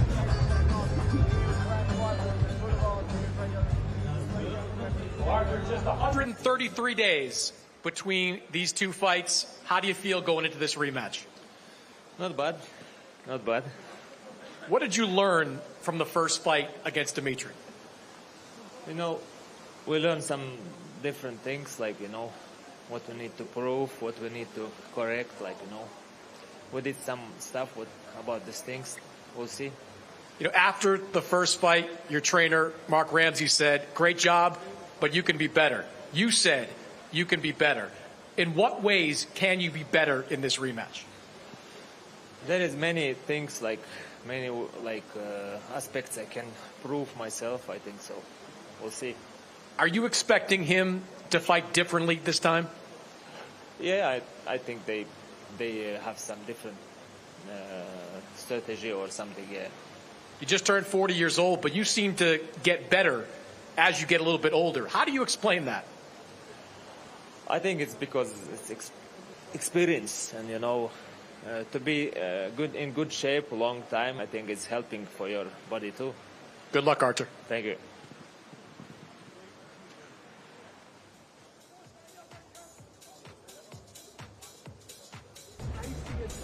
Well, he doesn't give an awful lot away. I thought they were good questions from Chris Mannix, to be honest, but you're not going to get much out of Artur Beterbiev. No, you asked some good questions yesterday, and they didn't give you much either. No. I think he kind of enjoys playing that deadpan role. His English is better than he maybe lets on. On some days it's better than other days, shall we put it that way. I think he understands absolutely everything that we say to him, and he could be more effusive if he wanted to be, but he chooses just to give us a wry grin and not say an awful lot. What do you think, Johnny, about the 2 fights in 4 months at his age? Because I've heard various theories on this. Some say it's good because you stay in the rhythm. I don't think he's ever really out of it. Some say it could take a toll. I think it's a lost art. A lot of fighters, they don't stay gym fit. After a fight, they'll disappear on a holiday or two. They'll stay at the gym for about 5 or 6 weeks, then come in and spend all the time getting the weight down, then getting fight fit, then get ready for a fight. Beterbiev is one of the few fighters, and I think Bivol's the same, that probably is always gym fit, and he may have had a couple of days off, but if you're going to live the life, live the life. Virgil Hunter, an amazing trainer. That's what he wanted his fights to do. That's how he wanted Andre Ward, an unbelievable fighter, lived. He lived in the gym. And if you do that, you're always downloading information. You're always getting better. And so I think Beterbiev, he lives the life. So this is nonsense to him. You know, having to talk to the press and think, let me just get on with my job and do what I've got to do. I rate his attitude. And at 40 years old, he's doing it for his old boys. So you've got to give it to him. Thank you, boys. Well, can I just say, the scenes here tonight are absolutely incredible. I'm delighted to be joined by Spencer Brown. How are you? Yes, I've really enjoyed it. I've got, I think we've got 3 winners at the weekend. Talk to me. Who do you fancy the most? Is it Parker to do the job on Dubois? I think I fancy Ajit Kabayel to beat Ziyad Zhang more than anybody. I just, obviously I fancy Joe to win, and I think Ajit's, he comes into his own. This is where he begins his real journey. You only work with nice guys as well, by the way. The guys yeah, I don't know why they work with me. What did you say? It must be that aftershave. But the guys you've just mentioned there, like Joe Parker, one of the nicest fellas you meet, Ajit Kabayel won't say a word in anger against anyone, and Hamzah Sheeraz. They're just all gentlemen. They're a pleasure to work with. I don't even hear any of them swear. No, I don't think so It's either. incredible. I just don't hear any of them swear. Just nice, very, very, very, very nice people. Tell me about Hamzah. This is the test. This is a huge step up. It's a proper world champion. Tough fight, Spencer. Very. I just saw the confidence in the Damas there. He looks a lot bigger than I thought he was going to be. He looks solid. He looks like a consummate professional. I think he's come here to lay it on the line here, really heavily lay it on the line. Hamzah's going to have to be at his best. Sorry. Spencer, what's it been like putting this together? Because it's been brewing for a long time. This schedule was announced quite a long time ago, and now it's here. You do a lot of work on these cards and doing the deals and getting everything over the line. What was it like? I mean, when you start and you're sitting there with HE and he's Frank and Eddie and everybody else in there, and you put the cards together, you're looking, thinking, I can't see that happening. I don't think that'll happen. And can we get that? And it's a long process.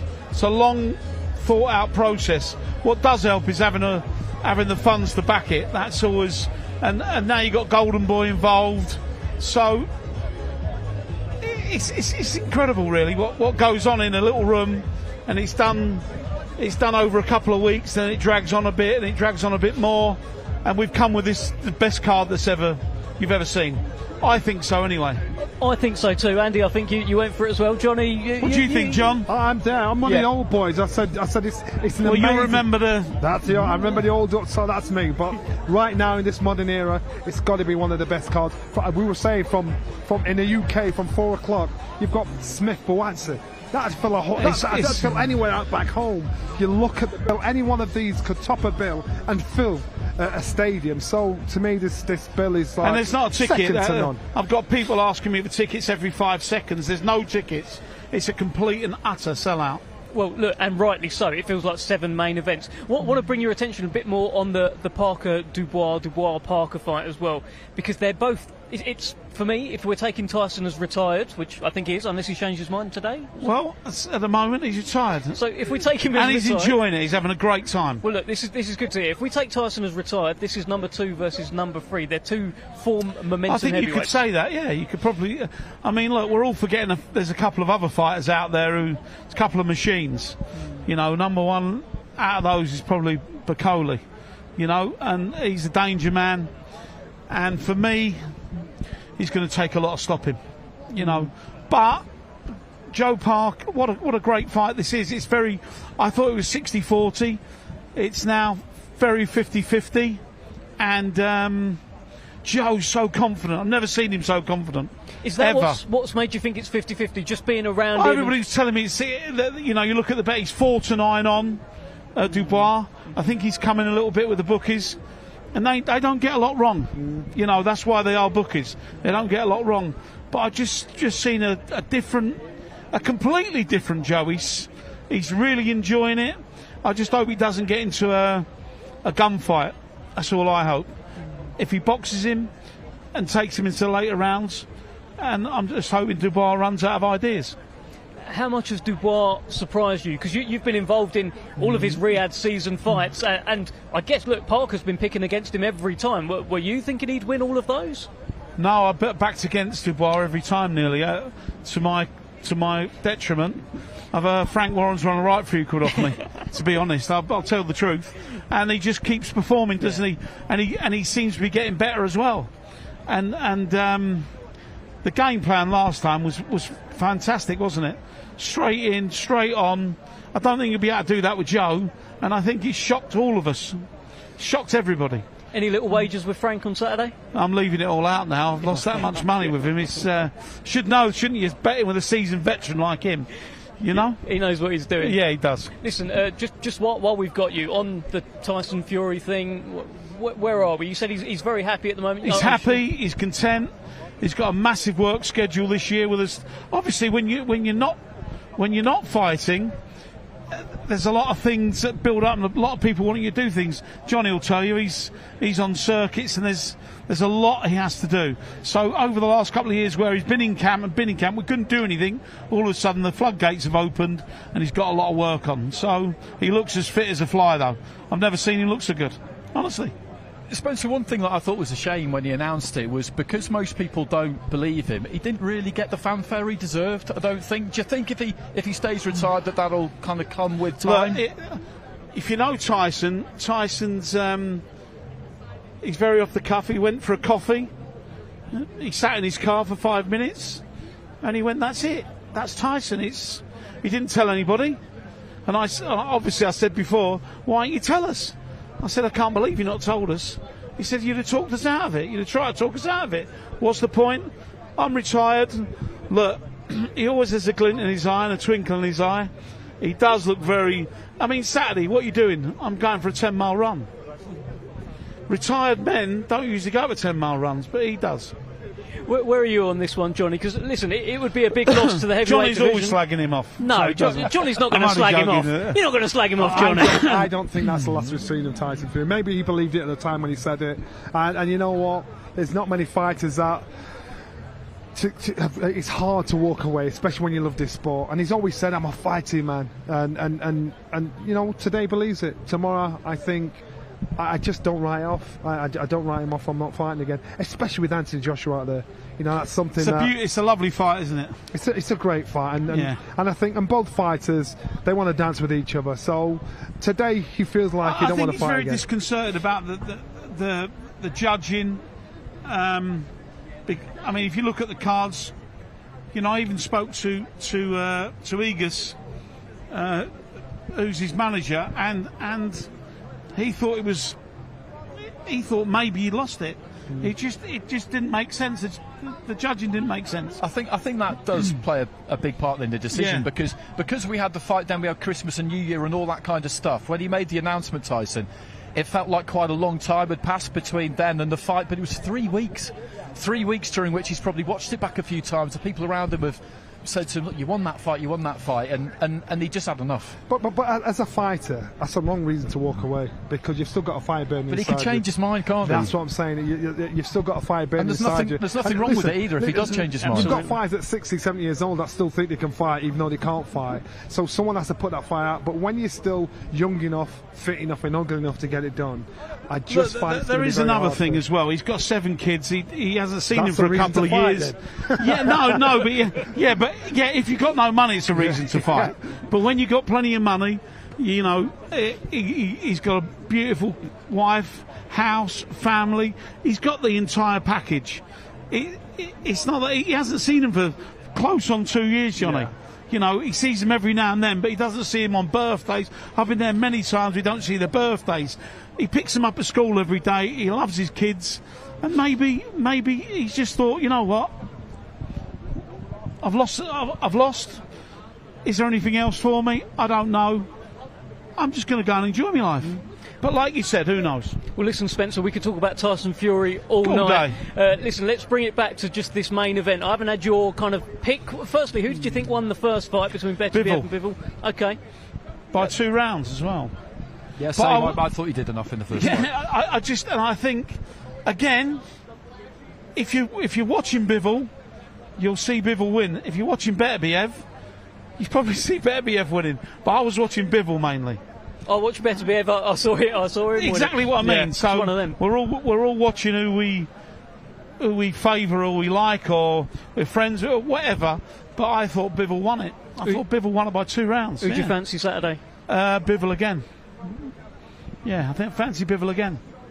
Big one, absolutely big He's one. a monster, isn't he? They're both monsters. a monster. There's so many monsters on this card, Yeah, to be honest. I had a great time talking to you, Spencer. Thank you very much. Thank you All the very best. much. We'll Thanks, let you lads. go. All Nice to the see you, best. John. Mr. Spencer Brown. Great chat on Tyson Fury there. I like that. You know, it's, will we see him again? I want to see him again, but at the same time, I want him to be happy. If he's happy being retired, go and be retired. But I want to see him fight AJ. It's up there, isn't it? No, it's really interesting. And what Johnny said is, I totally agree with. I think he is retired. He has made that decision, and that's how he feels now.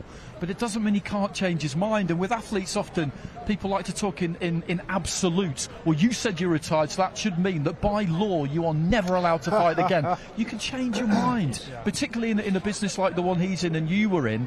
There's an expiry date on it, and whilst you're still able to do it, then of course you want to, you change your mind and come back, because before too long you won't be able to do it anymore.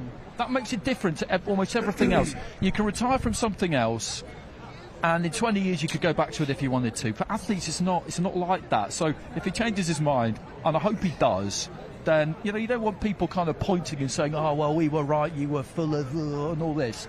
Just enjoy it and he's a welcome him back boxing in. fan, and I'm quite sure Saturday night he'll be sat in the house with his mates watching the fight. If he's not here, I don't think he'll be here, but I think Saturday night I'll be watching this fight, and it will. I'm telling you now, it will turn the switch on inside of him. We've got a stupid ego in our head. We've got a fire that's burning that needs a big bucket of water poured over it. We always think we can fight until we're 100 years old, and Tyson Fury's far too young, got too much fight left in him to walk away right now. You got the itch at one point, didn't you, after retiring? I think it was around just one, and then I thought twice about it. It was Marco Huck, though, right? Wasn't That's it? right. You thought I can beat him. And that's what I'm saying. So it's very easy. I'll give you Mike Tyson, for instance. You know, a lot of people, when he boxed Jake Paul at 58 years old, said, "Why is he doing that? He's ruining his legacy." Mike Tyson was 58 years old. Where else is he going to earn 30 million plus? Now, it's easy for us to moralise about it. No, he shouldn't be doing it. But in reality, he's making a hell of a lot of dough, and he's thinking, I don't care what you think, that's not feeding my kids. This is what I want to do, regardless of how much money he's got left. So I'd say I'd never do it, but then in reality, if somebody dangles such a carrot in front of you, you think, maybe, just maybe. As a fighter, it's a different kind of makeup. And so when you're talking about Tyson Fury retiring, he might have meant it yesterday. I'm telling you, every day as each day goes by, he's thinking, nah, I ain't doing this. I've just got one more left in me. I'm doing it. Give it time. It's interesting. I remember watching an interview a few years ago about him talking about coming back when he was like maybe 40 plus and dethroning the young king, whoever's there. That's what I feel might happen. I feel like he's got another comeback in him, but we will see, Andy. Listen, there's an IBF World Heavyweight Championship on the line on Saturday night. Let me get your kind of both your predictions now at this point for Dubois Parker. Firstly, Johnny. Daniel Dubois, inside the distance win. I think Joseph Parker, great guy. I think he's a friend, nice guy.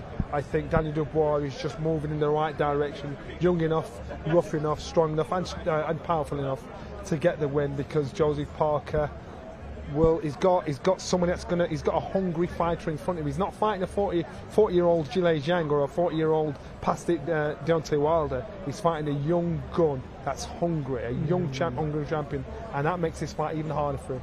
And where are you on that one, Andy?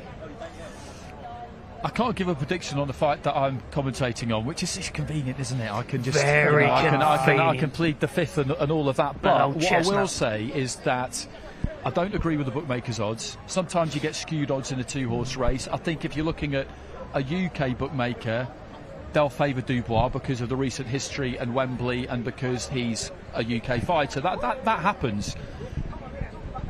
I think it's a very, very close fight. I think it's a close fight, and the longer it goes, I think the more it favours Parker.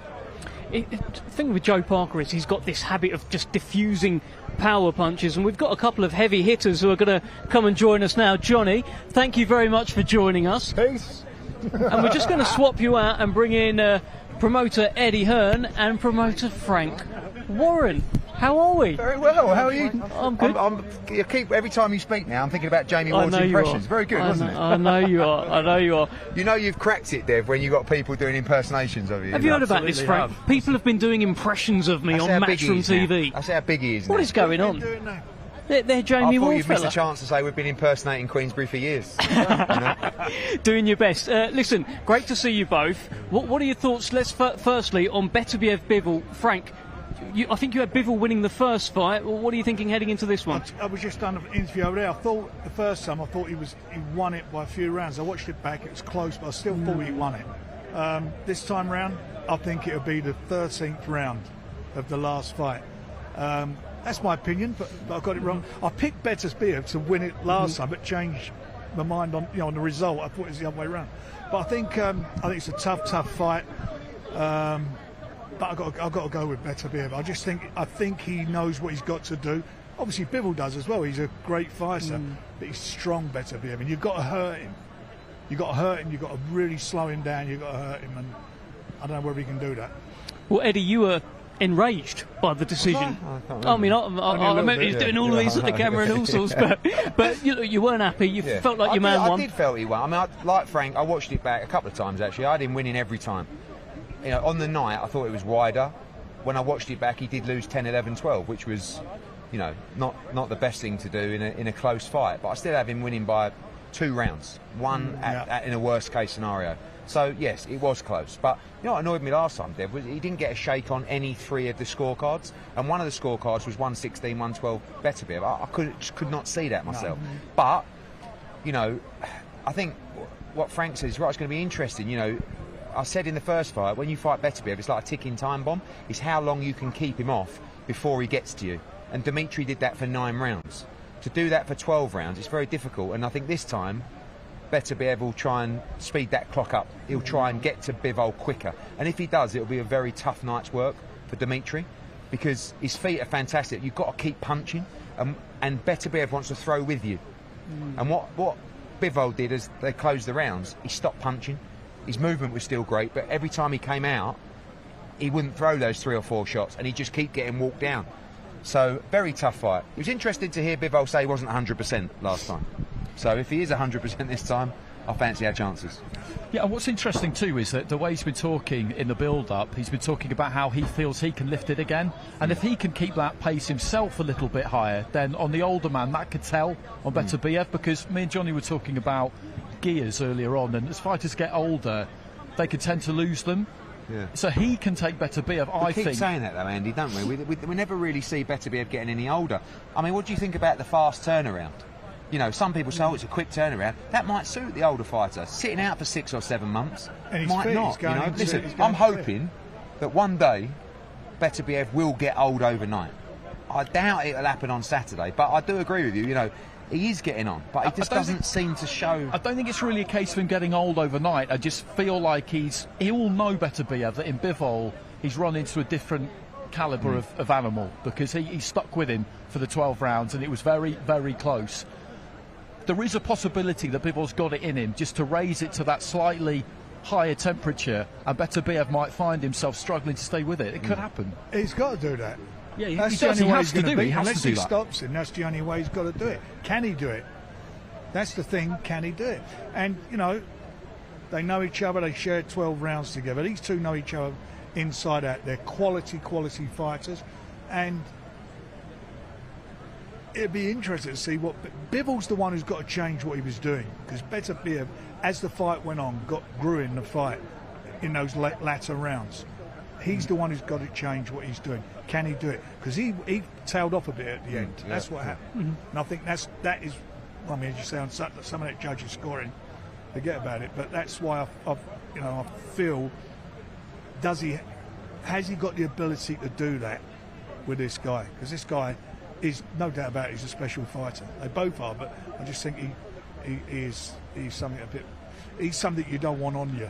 He's a real absolutely handful. not. And he's been sort of sizing me up this week. I don't know if you've seen anything. He's putting out his hand and all sorts. And it's as you're saying, it's a short turnaround, and it's not like they're out of camp and they've gone on, gone out been enjoying themselves. They're straight into a camp off of a tough 12 rounds. Who's it taking the most out of? Yeah, it's the first time in 10 years Beterbiev has had a fight so close to his last fight. Let's talk about Parker Dubois. I want to bring you in here, Eddie. I mean, listen, you've been around Joe Parker a fair bit, promoted a few of his fights. Frank, you promote him now as well. But Parker seems like this new guy at the moment. He's got this spring in his step. Yeah, I just think he's got everything right in his life. I just think he's happy. He's training better. He's living the life inside out. He's, you know, happy with Andy. I just think this is the perfect time for Josie Parker. It doesn't mean he's going to win, but this will be the very best chance he's got at this particular time. I just think timing in life, his physical, mental, soul, everything, they really believe they're going to do this. But as I said in the interview, Daniel's like, you know, you're either going to go, when you're Daniel Dubois now, you're either going to go to another level because he's a confidence fighter and his confidence must be through the roof, or sometimes you make your money, you go to Brazil for a couple of months, and I don't think so.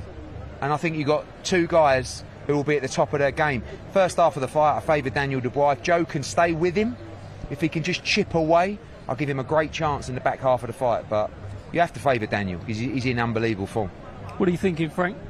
I'm thinking the same. I mean, I look at the two fights. The fight he had against Babe Miller, he won it in the last round, and he showed he had a good engine in that fight, and showed he's dangerous going into the latter rounds, in my opinion. And the fight against Hrgovic, the first 3 rounds he was behind. He was getting caught with the right hands, and he grew into the fight. And obviously, the fight with AJ, we all see what happened there. He's in the formula, and I agree with what Eddie's saying. You know, for Joe, he looks tremendous shape mentally.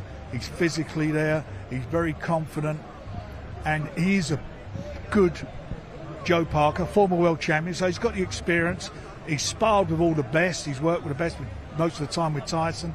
So he's got all that going for him. What he hasn't got going for him, he's going with somebody who's on a real roll at the moment and is brimming with confidence. The only way I believe you're going to have a chance with this Daniel Dubois is at the moment, you've got to hurt him. You've got to take the fight to him, and you've got to outfight him. And he's got a great jab, Daniel. He's starting to get good head movement now. If he does that, and Daniel really fights one way, you are going to get the biggest tear up. You are going to get a fight and I think that's what will happen. That's what will happen.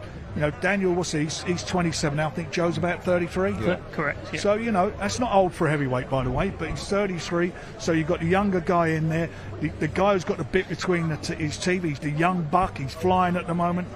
And you've got somebody this is his last chance. You know, Usyk is the #1 heavyweight in the world, 3 belts. Tyson's retired. So #1 and #2 are fighting each other. That's what people, I think, forget about this fight. This is the next 2 best heavyweights in the world, in the ring together, fighting for the chance to go and unify the belts against Usyk. And the money that they'll get as professional boxers. So for the winner, he's got everything. The loser's going to be very, very disappointed, obviously. So this is going to be a fight. An amazing fight. Thank you very much, Frank. Thank you very much, Eddie. The winner's got everything, and you've got everything. Saturday night, the greatest boxing show of all time. We'll see you tomorrow for the workout.